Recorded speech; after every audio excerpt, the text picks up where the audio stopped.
After Muhammadu Buhari runs to Kaduna, bandits have taken over his home state, Katsina State. Bandits are now imposing levy. They are doing peace meetings for bandits. Bandits have taken over the home state of President Muhammadu Buhari since he has left Katsina, where he now based in Kaduna. People are saying maybe bandits pursued him. There's even rumor about that. But now he has left where he was born. He has run to Kaduna State. Bandits have taken over everywhere. They are imposing levy. They are imposing different people, and they are having peace meetings with bandits in Katsina State. If you are watching, kindly subscribe to the YouTube channel. On notifications. Drop your comments. Click the like button, like, and then share with others. The way we this morning, you are from the middle belt. I always said you have not left the north because of the bandits and the Fulani men. What else to say that the former president of the country has left his own state because of banditry and the likes? Of course, he's reaping what he has sowed, because when we keep telling our leaders, stop destroying the institution to favor you, it will look as if we don't know what we are saying. Sometimes somebody who is outside the pitch know better than the people who are in the pitch, and that's why you see this footballer, when they came out after the match and they watch what they did, they see most of the mistakes they've done. I think that is what is happening to our leaders. When Buhari has the power, everything to put these people in order, he refused. He was the architect of this insecurity in Nigeria today. How does it? Because from 2015 during election, where they were, him and the APC were keeping importing all those guys from different countries to Nigeria and giving Jonathan a threat that if Jonathan wins the election, that they will turn Nigeria to something. These are the statements from former President Buhari. Then, now today, the same people he brought to come and secure victory for him have chased him out of his maternal home, and they have taken the want to beat themselves. And that's why we are telling President Bola Ahmed Tinubu also to learn from Buhari. Now that you want to use this river state now, you are doing possible means to plead with K because of 2027. If this thing happen today, how many soldiers do we have? The soldiers are supposed to be fighting for this Buhari hometown, where they have pursued a former president out of Katsina right now. Are that the same soldiers we will try to go to river state to come and fight? The answer is no. So when they keep destroying the institutions that are supposed to be respected, so that it will make the country a better place, destroying it, this is what you get. And Buhari has never seen anything. Even that Kaduna he run to, they will still go after him there, because he brought them. Are you saying that the bandits may pursue Buhari out of Kaduna again? Yes, they will. They will, because you don't know the agreement Buhari have with them before he brought them. And if the agreement is not fulfilled, they will go after him. It's just like when somebody hire assassin or kidnapper to go and do something, and they've done the job you given to them, and you refuse to compensate them the agreement you have to them, they will come after you. And if they say continue to harm you, they will harm you. And that's why you see it's running up and down. Because the monster he brought with his hand, he cannot control the monster anymore. And APC people said that they brought in bandits and people from different parts of Nigeria. Are you not thinking that is the reason why there is so much insecurity? That's what I'm saying at the first stage, that the APC are the one that brought this insecurity to Nigeria. Remember how they collide with Obama and manipulate the Chibok guys, that almost 300 Chibok guys were kidnapped under Jonathan regime. They thought they were doing Jonathan Nigerians then. Unknown to them that they are causing more harm to do. It's not to get the power that is the problem, it's how to make use of the power. Since 2015 they have gotten this power, now what they have done Nigeria to do. Look at you, you are interviewing me now, you are yawning, you are hungry. I myself have not eaten, I'm hungry. That's the situation in Nigeria. When you see one spare me eat again now, you'll be thanking God. People are in the church praying that if God will send food to them. Whereas in civilized country, you don't need to pray to God before you see food to eat. But because of our leaders, they have destroyed the country, they bastardized the country, they don't have church. You have to go to church to go and pray before you see food eat. What am I saying in that sense? The monster they have brought now, they cannot longer control it. Because they brought these people from different places, different tribes. You can see what happened in any good state. How these Fulani bandits they brought, because Buhari himself have used his mouth to say it when he was a president, that these Fulani men that are killing, raping, they are not the real Fulani, they are Fulani from other countries. If they are Fulani from other countries, who brought them in? The question is should be asked, because he was the president when they started this thing, using AK-47. Or in the name of controlling their cow, they are using it as a disguise to kidnap people, to rape people. So for me, APC have caused more damage than what they met in 2015. The Waymaker, what can you say? That Enugu incident is a very bad incident. We saw women crying, children crying. They have pursued them from their farm. They are killing their husbands. What can you say about the massacre that happened in Enugu State by this Fulani or by this S-men in Enugu. So it's a shame and embarrassing thing to the governors of Southeast. That's why their people don't have any regard for them. Or the only person they respect in Southeast is Nnamdi Kanu. That's why Nnamdi Kanu they everywhere keep silent. Because these Igbo, the Igbo leaders, Igbo governors are seem to bid for the Fulani. Maybe because of Fulani are the one that sponsored them to be a governor, which I don't know. Interview any Igbo man, they will tell you that they don't have any regard to them, because as a governor of a state, you are seeing women are crying because their daughter are being raped, them themselves are being raped. These Fulani men, according to these women, they are using stick. Yes. So do the thing, not even normal woman be stick. Do you know the damage it will cause in their body? And up to now, the governor have not done anything. We've not heard any Fulani people that have been arrested. We've not heard any Fulani people declare that, okay, enough is enough, we don't want you to see you in this land. The last time they killed about 30 choosing members, have you heard of any Fulani man that has been arrested? Yeah. The answer is no. Instead of the governor to come out and reason how to tackle this Fulani one, they are here. Most of them are the chairman of APC forum. He's saying he's planning how to send a Muslim to Hajj. He said Fulani people to Hajj. So what does that tell you? That these people are not serious. They are Igbos. That's why many Igbos are saying now that most of these governors, they are no Igbos. Maybe probably during the Biafra war, many soldiers and many Fulani soldiers that were sent to Biafra war they kidnapped they pregnated their mother. They must be Fulani, because if you cannot tell me a real Igbo man will allow his people to be killed, a real Igbo man will allow this thing to be happen, all in the name of power, they are not saying anything. So for me, justice will take its place, because I keep saying this world is just like a marketplace. When you come to buy whatever, when you finish buy, you go back home. That's how this world be. Look at Dr. Okukwena. He has gone to meet his successor. Not quite long. We have a Pahayo Adebanjo that has gone. We have also Bikon has gone. People are going in number. Also you that is interviewing me, likewise myself, the time we come when we are done, when we are done with what we came for, we will also go. What is the government up to? What are they thinking? What is their problem? That they cannot stand and defend their people? May the soul of Akeredolu continue rest in peace. Akeredolu stood and fought for his people during Buhari government. Even when Buhari government stood by us that the Amotekun must not hold God. He challenged Buhari that if the people in the north, all this, what is it called, the Sharia, Hashba, the rest of them are controlling God, why can't the Amotekun use God to protect the people? We saw the massacre they did in Ondo State during Akeredolu, where these people stormed the one of the Catholic and killed several of people under Buhari government. That make Akeredolu, the late Akeredolu to stood up and equip the Amotekun to defend their land. So these people have caused more damage. I don't know what Nigerians are still waiting for. You rush to court and you are proclaiming, the court of Nigeria institution are proclaiming the IPOB as a terrorist organization. But these people who are doing this thing, we the former president have told us that it's not, they are not Nigeria. You did not declare that as a terrorist organization. What a shame. So for me, Nigeria things is becoming so embarrassing to the world. So now, as we are closing now, what can you say about what's happening in the River State? Are you thinking that Fubara may be under pressure to leave the seat, or you think that he will fulfill his tenure? The truth of the matter is that whether Fubara leave River State as a governor today, does it stop end the problem of River State? Does the end? Because the Niger Delta, the Niger blood that runs in Niger Delta men, they will not allow Wike to have his way. Wike just want to replicate what Tinubu is doing in Southwest. Southwest is not a South.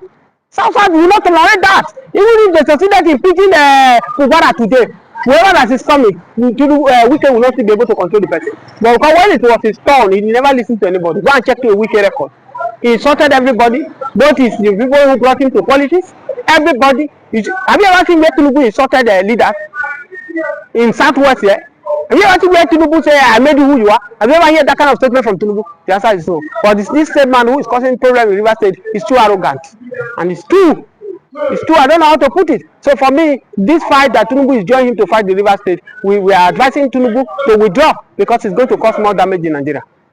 So as we close finally, the Rivers elders, what do you think they should do? All the elders men of Nigeria, like Obasanjo, Gowon, all of them, Jonathan, do you think that they should intervene in that? No, Jonathan have already spoken. Any attempt of making to impeach Fubara is going to cause a lot of destruction in the River State. They should maintain the status quo and allow Fubara to finish his 4 years. After 4 years, they can ready. As bad as Tinubu and APC make us to realize that Ambode did, they allow Ambode to finish his 4 years. They let him, they deprive him not to go for 4 years. Why can't we wait? Did I ever see where Tinubu impeach any government? You are feeding people that are killing your siblings, killing your senior brothers, killing your uncles, killing your parents that are working in the farmland. As if that is not enough, all those slums, thatch houses for farmers to sleep after working in various butches across Igbo land. The Fulani did not stop on slaying the farmers. They still touch those buildings, ignite fire. Then what and the Inferno consume all these fires. They do what? They continue their onslaught, slaying all those farmers in their large numbers. Yet the Igbo businessman, yet Obi the politician, Obi has not understood what is going on. Obi is highly misinformed. Is not well informed on Fulani's whatever deadly onslaught in Igbo land. That's why Obi is busy feeding the Fulani man. That's why the rich Igbo businessmen are busy feeding the Fulani killer headers. They don't know. They don't have information. Day breaks. They sleep in their air-conditioned houses. From air-conditioned houses to their air-conditioned cars. That's why they are busy feeding Ramadan Karim Fulanis. Ramadan Karim, they will feed Fulani, killer Fulani headers. But they are feeding the terrorists. But the governor, you heard what he did. He gave the Muslim 500 million to go to Hajj. Yes. Such a news. Did it? Yes. How does it come to you? It come to me as someone that has lost his paternity. It comes to me as somebody that has lost his mental ability. It comes to me as somebody that actually was brainwashed. Yes, ultimately by his Fulani masters. It came to me as somebody that has actually gone to the university but failed to understand that there are much difference between intellectualism and absolute, let me say, chronic ignorance. Do you know why? Charity begins at home. You don't extend your hands of friendship to outside global square while you are not taking good care of your siblings within your mpuke, that's home, enclavement, where you come from. So the Igbos are not hungry, the people in the southeast, southwest are not hungry. It's only the hungry men from Sahel countries that you are stretching your friendship handshake to benefit from your wealth. You are going that far to Fulani baby on political gains so that you could be appointed, you could be made Nigerian president, you could be made governor, you could be made this and that at the federal agencies level. That's why you are wasting your resources feeding buyers, people that come and buy you, people that can come and buy people in your community. You are wasting your resources on them because of what? Lack of information. You lack basic information, so you don't know what's happening around you. Your own is to sleep, AC, wake up, AC, your car, AC, your office, AC. You are not listening to the voices of the layman, common Nigerians. That those Fulani politicians are the problem we have today. This is why Nigeria is drifting backward on a daily basis. Can the Igbos and Fulani ever agree? Hegemony. Can the Igbos and the Fulanis ever agree to be one and stay in unity? No. The rift between the Igbos, the rift between the Arab and the Jews, the rift between the Fulanis and the Igbos, same rift between the Arabs and the Jews. It can never work because way back to Africa, the Fulanis are the Arab Maghreb, true Arabs. Way back in Africa, the Igbos are the Jews. The people that migrated from Jacobs, they are the Igbos. And there's no how Fulani will agree with Igbo man because Igbo man find it very difficult to hit his forehead on the ground. Following all the Islamic ideologies, rules and regulation, it is very hard. We can't do it. Arab find it difficult to become Christians because actually they know their plan. Immediately Christianity comes and Jesus Christ crucified. 600 years later, Arab came up with another ideology, Islamic ideology. By who? The so-called Muhammad. That's it. There is much oxymoron. Let me say difference between Jews and Arabs, Fulanis and the Igbos. It works hand in hand. It is interwoven it has what? Soul. Heaven knows what I'm saying. That Fulani and Igbo man can never ever agree. Now, as we close, the Igbo youth, what do you think they should do to their politicians or their businessmen who are feeding the Muslims instead of helping their own brothers? Messages in the southeast part of Nigeria. Information matters. As I'm dispersing my own information to them, so the youths all over Igbo land, all over Nigeria, all over North, should be sensitizing their businessmen to stay away from Fulani. Fulani people are dangerous. Fulani man is murderous.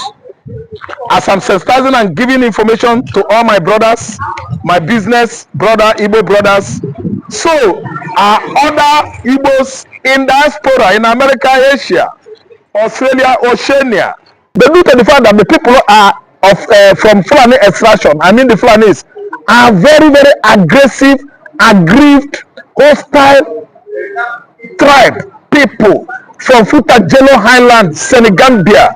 They migrated into the north, actually disallowed by the Hausa king they met, that actually accepted them.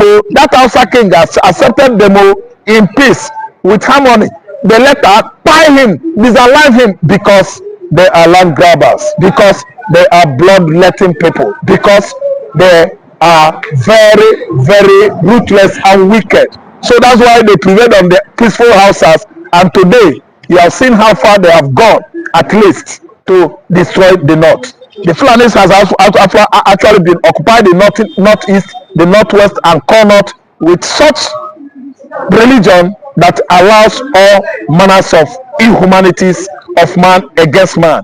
By the way, you are saying that you are serving the biggest God, the tallest God, the strongest God, the all grace, the most graceful, the most merciful, with moon and star. Yet you invite another God, you use fetish things, you use all manner of idolatrous materials outside your mosque, allowing an alpha to do all manner of incantation and enchantment. Does God order you to instruct you to incant or to enchant? Enchantment has to do with idolatrousness and witchcraft. So we Christians, we are different. We are the Igbos, and we follow the religion that our father Abraham, followed actually before introduction of Christianity in our midst. But we saw Alhaji Emeka come down to us in the likeness of man. That is what Christianity is all about. We saw Alhaji Emeka the other time. Alhaji Emeka, there was one. Is it Mohammed Obinna? Are you not afraid that through that Ebonyi axis, Islam is spread to other parts of the southeastern part of Nigeria? And they use that as a bait to travel to Mecca. That was during the time of the Hajj. Who allowed these two Alhajis, Alhaji Chinedu and Alhaji Emeka? They gave them money. They traveled to Hajj, and in the central mosque of Medina there, we saw how they were beaten to superiority by those Arab Muslims because they look so different, and maybe they must have sent them information that such persons are coming, that actually they are not true Muslims. They were actually singled out at the central mosque of Medina, and they were beaten to superiority. That's why I tell you that Islam can never work for Igbo man. If actually you are doing it for money, on getting to Arab or in the mosque there, they will single you out and beat the hell out of you. Because those two guys, they were beaten up. We saw how they were being beaten at the central mosque of Medina. They show it on social media. It is not for Igbo man. Igbo man is we are the black Jews, and we can never ever be together with the Arabs. We detest their religion. We can never be together with them. Though the original Arabs are very peaceful, but it is the African Arabs, the Fulani Arabs, and the Hausa Arabs that are too wicked. At least can never live in harmony with other tribes in Nigeria. Father, we are closing now. The Southeastern Governors Forum, the leader, the chairman, Opus Odima, he has yet to speak on the killings, and even President Bola Ahmed Tinubu have yet to speak. What are your opinions about that as we are closing now? They are very silent because actually they know that they are playing games, political games with our blood. I mean Igbo man's blood. If they are to speak, are they going to speak peace? If they are to speak, are they going to speak in such a way that Fulani will stop encroaching on the farmlands across southwest, on the farmlands across mid-belt, on the farmlands across Ebonyi State and the Igbo land in totality? Is it not the same grazing on the farmlands that brought about that killings?